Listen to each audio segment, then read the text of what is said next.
अस्सलाम वालेकुम। कैसे हैं जी आप? अल्लाह का शुक्र है हम तो ठीक हैं और हमारी दुआ आप सबके लिए है कि आप भी सब सही हो।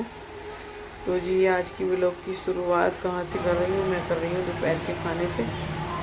तो मैंने मटन का गोश्त और मटर और आलू का सालन बना रही हूँ। ये मैं बना रही हूँ तो जी मटन। फाइनल तो और मैं दिखा इसके अंदर दूँगी, डाली मैंने लेकिन मटर। पूरी रेसिपी मैंने नहीं दिखाई इस वजह से कि मैंने कितनी ये बार डाले दिखा मैंने रखा है।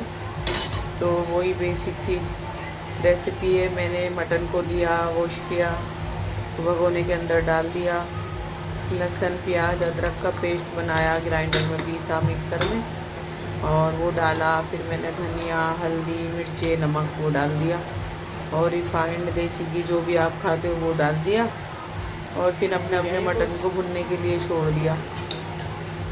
और जैसे हमारा मटन भुन चुका मैं इसके अंदर डाल और दूँ उसमें थोड़ा। घी तेल जो भी डालते हैं वो एक तरफ आ गया और हमारा मटन गल चुका।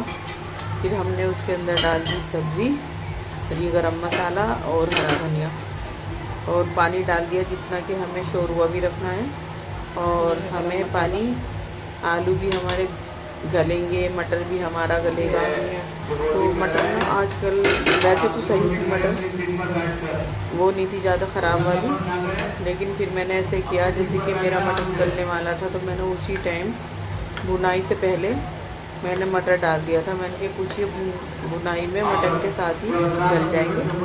और आलू तो आपको पता है मैं पहाड़ी आलू खाती हूँ तो वही भाप में ही गल जाते हैं।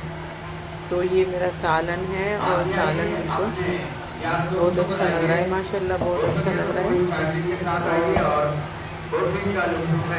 अब ये मेरा सालन बन जाएगा। रोटी का क्या दिखाना, रोटी तो रोज़ ही बनती है, सबके यहाँ बनती है।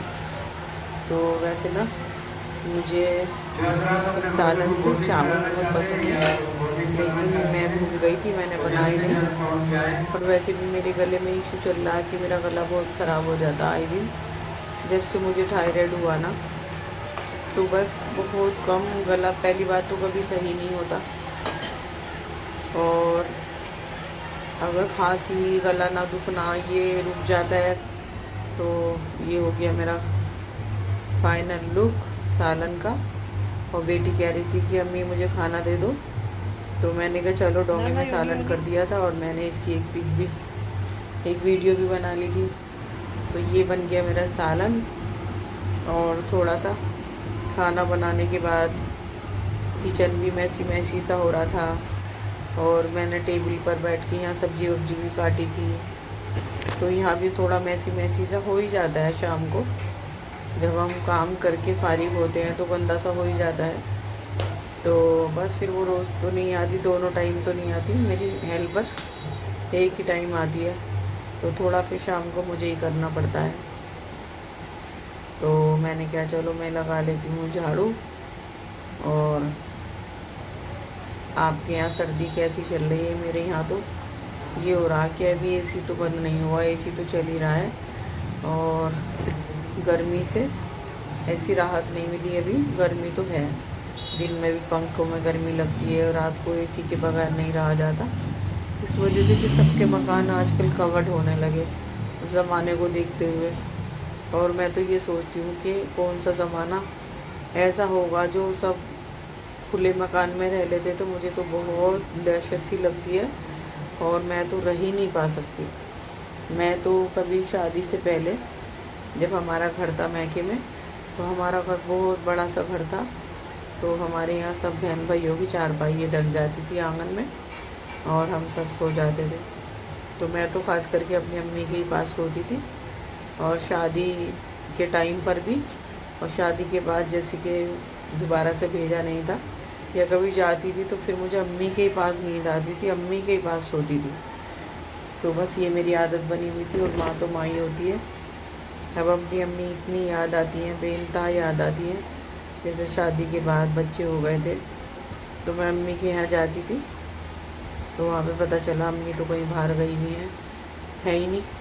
तो मेरा दिल इतना उड़ान होता था कि बस क्या करूँ, चली जाऊँ वापस। अम्मी नहीं है तो मैं क्या करूँगी। तो मैं क्या करती थी, अम्मी के कपड़े निकाले और अम्मी के कपड़े निकाल के सब कपड़ों को प्रेस की और उनके कपड़े लगा देती थी। इतने में मेरी अम्मी कहीं से बाहर से आ जाती थी। और बस माँ तो माँ ही है। फिर पूछती थी मेरे से कि खाने में बताओ क्या बनवाओगी। तो मैं ही कहती थी अपने घर से तो यही मैं परेशान होकर आती हूँ, और फिर आप भी ये कह देते हो क्या बनाऊँ क्या बनाऊँ। तो मैं तो अभी आई हूँ और अभी चली जाऊँगी, जो आप बनाना हो वो बना लो। तो फिर मेरी अम्मी अपने हाथों से खाना बना के मुझे खिलाती थी, और बस फिर मैं कहती थी अच्छा मुझे लेने आ गए, मैं जा रही हूँ। कोई लड़का चला जाता था ससुराल में से लेने, तो मेरी अम्मी कह देती ये क्या टाइम है तुम्हारा आने का, 3 साढ़े 3 बजे आई हो, अब 6-7 बजे की मैं जा रही हूँ, और इतनी जल्दी ना जाया करो। मैंने कहा क्या करूँ, जाना पड़ता है, वो भेज देते हैं किसी न किसी को लेने, तो जाना पड़ता है। तो मैंने खाना बनाने के बाद गई थी दरगाह में सलाम करने। तो मैं इसलिए सलाम करने गई थी कि जी यहाँ पे चल रहा था मेला, और जो मेला चल रहा था